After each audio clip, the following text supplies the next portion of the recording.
नमस्कार दोस्तों, मेरा नाम है भालचंद्र। ब्रह्मांड सिद्धेश्वर में आप सभी का स्वागत है। आज की इस वीडियो में हम चर्चा करेंगे कर्क राशि का अक्टूबर 2023 का संपूर्ण राशिफल कैसे होंगे, कैसे होंगे ग्रहों के राशांतर और वो आपके राशि पर किस प्रकार से प्रभाव करने वाले हैं, कौन से निर्णय आपको लेने हैं, कौन से निर्णय आपको डालने हैं, आपके जीवन का ऐसा कौन सा क्षेत्र है जो कि सबसे ज्यादा प्रभावित होने वाला है, सभी के बारे में डिटेल में चर्चा इस वीडियो में हम करने वाले हैं। अपना जो चैनल है ब्रह्मांड सिद्धि एस्ट्रो, इस चैनल पर मेष राशि से लेकर मीन राशि तक की जो सभी 12 राशियां हैं, इन सभी 12 राशियों का अक्टूबर 2023 का राशिफल क्या होगा, इस विषय पर वीडियो अपलोड हो रहे हैं। आप उसका आनंद जरूर लीजिए। तो आज के इस वीडियो में हम चर्चा करेंगे कर्क राशि का अक्टूबर 2023 का संपूर्ण राशिफल। शुरुआत हम आपके स्वास्थ्य के बारे में करेंगे कि आपका मानसिक और शारीरिक स्वास्थ्य किस प्रकार का होगा। जैसे कि आपके राशि में शुक्र जो है वो भ्रमण कर रहा है, दिनांक 2 तारीख के बाद यह आपके द्वितीय भाव में भ्रमण करेगा। उसी प्रकार आपके राशि का जो षष्ठेश है गुरु, जो कि आपके दशम भाव में भ्रमण कर रहा है, हालांकि वो वक्री चल रहा है। उसी प्रकार आपके राशि के अष्टम भाव में अष्टमेश जो है शनि, वो अष्टम भाव में ही भ्रमण कर रहा है और वो भी वक्री है। तो मोटे तौर पर अगर देखा जाए तो छोटी मोटी जो शारीरिक स्तर की जो बातें हैं, जो कि इसके पहले भी आपने अनुभव की थी, तो उसी प्रकार की बातें होगी। लेकिन अगर आप पूरी तरह से स्वस्थ हो तो किसी भी प्रकार के बड़े स्ट्रेस टेंशन आपको आपके शारीरिक या फिर मानसिक स्तर पर देखे नहीं जाएँगे, जो कि काफ़ी अच्छी बात होगी। तो कुल मिला के देखा जाए तो शारीरिक या फिर मानसिक तौर पर इस महीने में किसी भी प्रकार के बड़ी दिक्कतों का सामना आपको करना नहीं पड़ेगा, जो कि बहुत ही अच्छी बात होगी। अब हम चर्चा करेंगे कि आपका जो आर्थिक स्तर है वो किस प्रकार का होगा, आपकी जो फाइनेंशियल स्टेटस है वो किस प्रकार की होगी। इसके लिए हम आपके राशि के 2, 5, 8, 11 इस स्थानों के जो अधिपति है या फिर इस स्थान में जो जो भी ग्रह है उसके बारे में चर्चा करेंगे। जैसे कि आपके राशि का जो धनेश है रवि, जो कि आपके तृतीय भाव में भ्रमण कर रहा है। 18 तारीख के बाद ये जो रवि है वो आपके चतुर्थ भाव में भ्रमण करेगा। उसी प्रकार आपके राशि का जो पंचमेश है मंगल, जो कि आपके तृतीय भाव में भ्रमण कर रहा है। दिनांक 4 तारीख के बाद ये जो मंगल है, यह आपके चतुर्थ भाव में भ्रमण करेगा। उसी प्रकार आपके राशि का जो अष्टमेश है शनि, जो कि अष्टम भाव में ही वक्र अवस्था में चल रहा है। और आपके राशि का जो लाभेश है शुक्र, जो कि आपकी राशि में भ्रमण कर रहा है दिनांक 2 तारीख के बाद, ये आपके द्वितीय भाव में भ्रमण करेगा। तो यहाँ पर 2-3 बातें हैं जो कि जान लेना बहुत ही ज़्यादा आवश्यक है। जैसे कि पहली सबसे महत्वपूर्ण बात, आर्थिक स्तर के मामले में अगर देखा जाए तो कोई बड़ी दिक्कतों का सामना आपको करना नहीं पड़ेगा। पैसे जो है वो आपको आते ही रहेंगे। इसके लिए सबसे इम्पोर्टेंट बात कि आपके राशि का जो लाभेश है शुक्र, जो कि आपके द्वितीय भाव में भ्रमण करेगा 2 तारीख के बाद। तो ये जो शुक्र है जो कि आपके द्वितीय भाव में भ्रमण करेगा, कहीं न कहीं से आपके पैसे देता ही रहेगा, जो कि बहुत अच्छी बात है। लेकिन यहाँ पर एक जो बात है, जैसे कि आपके राशि का जो राजयोग कारक ग्रह है मंगल, जो कि आपके तृतीय भाव में भ्रमण कर रहा है 4 तारीख के बाद, ये आपके चतुर्थ भाव में भ्रमण करेगा। और वहीं पर सिर्फ केतु के साथ ये युति भी करने जा रहा है। अब ये जो मंगल केतु की युति है, ये आपके लिए थोड़ी बहुत प्रॉब्लम वाली हो सकती है, खास करके अगर आप शेयर मार्केट में ट्रेड करते हो, तो बड़े ट्रेड बिल्कुल भी नहीं करना। आपकी जो ट्रेड है वो फँस जाने की संभावना बहुत ही ज़्यादा बन रही है, तो इन चीज़ों पर थोड़ा-सा ध्यान देना आवश्यक है। उसी प्रकार ईज़ी मनी के पीछे नहीं जाना, क्योंकि आपके राशि का जो अष्टम में जो है शनि, जो कि वक्री अवस्था में चल रहा है, तो छोटी पनौती जिसे हम कहते हैं, वो भी आपके लिए है शुरुआत, जो कि जनवरी से हो चुकी है। तो आपको ईज़ी मनी के पीछे नहीं जाना है। ईज़ी मनी के पीछे जाते हो तो आपके जो अंदाज़ है वो चूक सकते हो, ध्यान रखिए। लेकिन मोटे तौर पर अगर आप सीधे-सीधे जो भी इनकम या फिर अर्निंग है वो करते हो, तो आपको किसी भी प्रकार की दिक्कतों का सामना करना नहीं कर पड़ेगा, जो कि बहुत ही अच्छी बात होगी। इसके बाद हम चर्चा करेंगे आपका जो गृह सौख्य है, घर का जो सुख है, फैमिली के जो सुख है, वो किस प्रकार का होगा। जैसे कि आप यहाँ पर देख रहे हो, आपके राशि का जो चतुर्थेश है शुक्र, जो कि आप ही की राशि में भ्रमण कर रहा है दिनांक 2 तारीख के बाद, ये आपके द्वितीय भाव में भ्रमण करेगा। उसी प्रकार आपके द्वितीय भाव में रवि, मंगल, केतु और बुध, इन ग्रहों का भ्रमण भी हो रहा है। यहाँ पर रवि और केतु की युति भी है और मंगल केतु की युति भी आपके चतुर्थ भाव में होने जा रही है। 2-3 बातें हैं, इस पर ध्यान देना बहुत ही ज़्यादा आवश्यक है। इस संपूर्ण महीने में सबसे पहली और जो हाइलाइट होने वाली बात है, जो कि आपके राशि के वीकनेस भी है, आपके घर के जो लोग होंगे, उनके साथ छोटी-मोटी बातों को लेकर तकरार हो सकती है या फिर उनके स्वास्थ्य के बारे में समस्या आ सकती है, जिसका जो स्ट्रेस टेंशन है, इस महीने में सबसे ज़्यादा आपको स्ट्रेस या फिर टेंशन रहेगा आपके घर के जो लोग हैं या फिर फैमिली के जो लोग हैं, उससे रिलेटेड। तो इन चीज़ों पर थोड़ा-सा ध्यान देना होगा क्योंकि आपके राशि की जो हैप्पीनेस है वो आप हमेशा आपके घर के जो लोग हैं या फिर आपकी जो फैमिली मेंबर्स है, फैमिली है, उसमें ही आप ढूँढते हो। लेकिन इस महीने में जो बातें हैं वो थोड़ी अलग सी हो सकती है। आपको इन चीज़ों को थोड़ा-सा खुद पर कंट्रोल करना आवश्यक है, क्योंकि इस महीने में जो अमावस्या या फिर पूर्णिमा या फिर खास करके जो ग्रहण है, वो भी आपके चतुर्थ दशम भाव में होने जा रहे हैं। तो थोड़ा-सा इन चीज़ों पर थोड़ा-सा ध्यान देना आवश्यक है। इसके बाद हम चर्चा करेंगे कि आपकी जो लव लाइफ़ है वो किस प्रकार की होगी। हालाँकि लव लाइफ़ के बारे में भी अगर कहा जाए तो मंगल केतु की जो युति आपका जो पंचमेश है मंगल वो केतु की युति में जा रहा है, आपके चतुर्थ भाव में। तो वहाँ पर जो इस महीने की जो फर्स्ट वीक है उसमें आपको स्ट्रेस टेंशन थोड़ा आ सकता है। ख़ास करके जो कर्क राशि की गर्भवती महिला है उन्होंने भी स्वयं पर थोड़ा-सा आपकी जो स्वास्थ्य है किसी भी प्रकार के अगर आपको लक्षण दिखाई देते हैं, तो ध्यान देना बहुत ही ज़्यादा आवश्यक होगा। इसके पहले जो मैंने बात कही कि अगर आप शेयर मार्केट में ट्रेड करते हो, तो इस महीने के जो फर्स्ट वीक है, अंधाधुंध ट्रेड नहीं करना। आपके जो अंदाज़ है, वो चूक सकते हैं, ध्यान रखिए। उसी प्रकार जो विद्यार्थी वर्ग है, उन्होंने भी थोड़े से ज़्यादा एफर्ट देना बहुत ही आवश्यक है। इसके बाद हम चर्चा करेंगे, आप अगर आप विवाहित हो, तो आपका जो विवाह सुख है, वो किस प्रकार का होगा? जैसे कि आपकी राशि का जो सप्तमेश है शनि, जो कि आपके अष्टम भाव में भ्रमण कर रहा है और वो वक्री भी है। तो आपके जो वैवाहिक जोड़ीदार है, उनके स्वास्थ्य के बारे में थोड़ा-बहुत ध्यान देना आवश्यक है।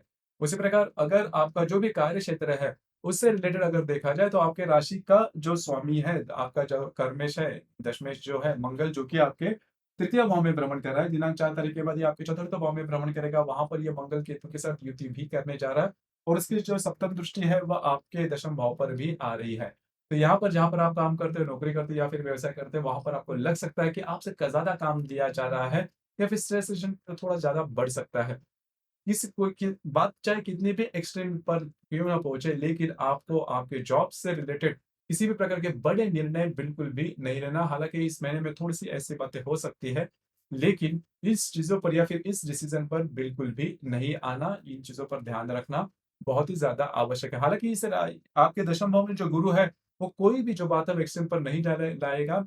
जो मैंने इसके पहले भी बात की कि आपके घर के जो लोग हैं, फैमिली के जो मेंबर्स हैं, उनके साथ आपकी नहीं जमेगी या फिर उनके स्वास्थ्य के बारे में प्रॉब्लम कॉम्प्लिकेशन आ सकते हैं। लेकिन ये जो गुरु आपके दशम भाव में भ्रमण भ्रमण कर रहा है, उसकी सप्तम दृष्टि आपके चतुर्थ भाव में होने के कारण प्रॉब्लम तो स्ट्रेस तो आएँगे, लेकिन काफ़ी एक्सट्रीम पर नहीं पहुँचेंगे, जो कि आपके लिए सकारात्मक जो बात है, वो हो सकती है। तो कुल मिला के देखा जाए, तो इस महीने में सबसे इम्पोर्टेंट बात है आपका घर का जो सुख है, उस पर आपको थोड़ा ध्यान देना होगा। उसी प्रकार आपको जो स्पेंडिंग है, अनवांटेड स्पेंडिंग ना हो, इस पर भी ध्यान रखना बहुत ही ज़्यादा आवश्यक होगा। अगर आप किसी के रिलेशनशिप में हैं, तो वहाँ पर भी जो बातें हैं, थोड़ा-सा एक्सट्रीम पर जा सकती हैं। तो थोड़ा-सा इन चीज़ों पर थोड़ा-सा चौकन्ना रहना होगा। अब हम चर्चा करेंगे ग्रह योगों के बारे में कि ग्रह जो परिणाम है वो किस प्रकार से आपको मिल सकते हैं। तो सबसे पहले दिनांक 2 तारीख को नेपच्यून और बुध का प्रतियोग होने जा रहा है। नेपच्यून जो कि आपके भाग्य भाव में भ्रमण कर रहा है, जो बुध आपके तृतीय भाव में भ्रमण करेगा, दोनों का प्रतियोग होने जा रहा है।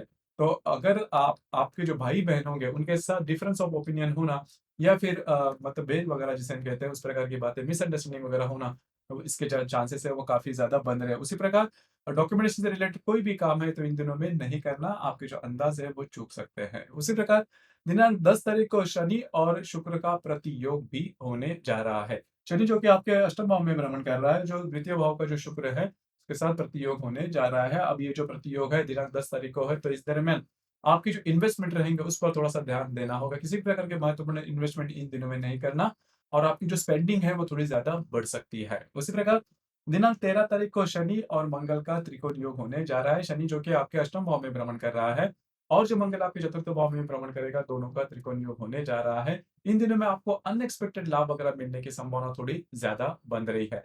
लेकिन फिर से मैं ये वही कहना चाहूँगा कि अनएक्सपेक्टेड लाभ के पीछे नहीं दौड़ना, क्योंकि आपका जो समय है, वो ठीक नहीं चल रहा है। उसी प्रकार दिनांक 22 तारीख को शनि और बुध का त्रिकोण योग भी होने जा रहा है। शनि जो कि आपके अष्टम भाव में भ्रमण कर रहा है, जो बुध आपके तृतीय भाव में भ्रमण करेगा, दोनों का त्रिकोण योग होने जा रहा है। घर के जो लोग हैं, उनके साथ आपकी जो इंटरैक्शन है, वो काफ़ी अच्छी देखी जाएगी। उसी प्रकार इन दिनों में आप अगर आपको वास्तु के बारे में कोई काम करना है, मगर मतलब नई वास्तु लेनी है या फिर वास्तु बेचनी है या फिर रिनोवेट करनी है, तो इन इन दिनों में आप वो जो बातें हैं, वो कर सकते हो, क्योंकि आपके चतुर्थ और आपका जो अष्टम भाव में जो शनि है, उसके साथ काफ़ी ग्रहों का त्रिकोण योग होने जा रहा है। जो स्ट्रेस टेंशन मैंने आपको चतुर्थ भाव के बारे में के, वो फर्स्ट वीक में आ सकते हैं या फिर रवि केतु की युति करीबन 20-22 तारीख के दरमियान होने जा रहे हैं, उस समय आपको आ सकते हैं। तो ये जो दिन है, उस पर थोड़ा-सा ध्यान रखना आवश्यक है। उसी प्रकार दिनांक 24 तारीख को रवि और शनि का त्रिकोण योग भी होने जा रहा है।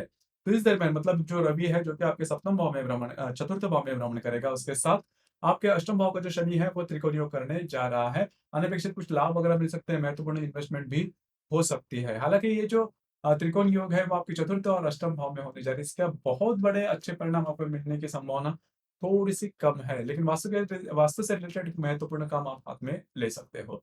उसी प्रकार दिनांक 28 तारीख को गुरु और मंगल का प्रतियोग भी होने जा रहा है। मंगल जो कि आपके चतुर्थ भाव में भ्रमण करेगा, जो गुरु आपके दशम भाव में भ्रमण कर रहा है, दोनों का प्रतियोग होने जा रहा है। ये जो प्रतियोग योग अशुभ फलदायी होगा।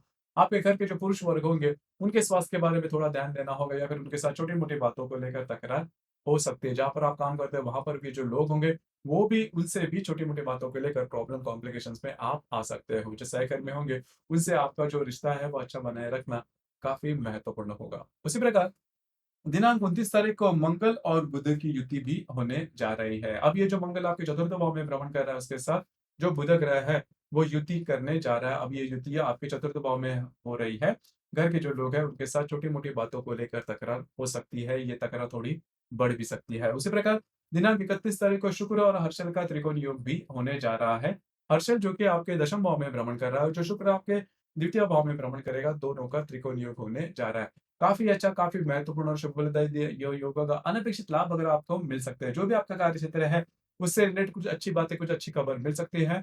उसी प्रकार जो व्यक्ति जॉबलेस है, नया जॉब लेना चाहते हैं या फिर जो व्यक्ति का उनका खुद का कोई बिज़नेस है, उसमें कुछ अच्छी करना चाहते हो, तो ये जो शुक्र और हर्षल का त्रिकोण योग है, जो कि 31 तारीख को आपको दशम और आपके द्वितीय भाव में होने जा रहा है, वो आपके लिए शुभ फलदायी साबित होगा। उसी प्रकार इस महीने की जो अमावस है वो 24 तारीख को है और जो पूर्णिमा है वो 28 तारीख को है और इस महीने में ग्रहण भी होने जा रहा है, खास करके आपके चतुर्थ भाव में, जो मैंने शुरुआत में कहा। तो वहाँ यहाँ पर मतलब करीबन 24 और 28 तारीख ये जो 2 दिन है, किसी भी प्रकार के महत्वपूर्ण निर्णय नहीं लेना, किसी को कोई कमिटमेंट प्रोमिसेस वाले बातें भी बिल्कुल भी नहीं करना। उसी प्रकार ऐसे काम नहीं करना जिसकी वजह से आपके जीवन की दिशा ही बदल जाए, विवादों में भी नहीं जाए।